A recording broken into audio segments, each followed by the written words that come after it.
deuxième chose, c'est que la plupart de ces gens-là, qu'on présente comme étant des dangereux génocidaires, la plupart d'entre eux avaient été massacrés lors de la première guerre du Congo en 96.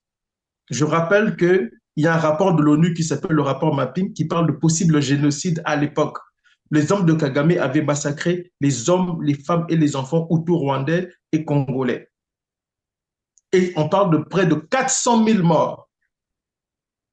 Ils ont massacré, je dis bien des hommes, des femmes et des enfants, avec le soutien des États-Unis, parce qu'on sait aujourd'hui qu'il y avait des avions espions américains qui localisaient les réfugiés. C'était des réfugiés qui avaient fui le Rwanda, là, à la suite de la guerre civile, et qui ont été systématiquement massacrés. Et on vous dit même dans certaines régions du Congo, par exemple, quand vous arrivez à Mbandaka, chef-lieu de la province de l'Équateur à l'époque, les gens avaient été tués, jetés dans le fleuve. Il y avait tellement de morts que les habitants des villages avoisinants refusaient de manger le poisson qui provenait du fleuve.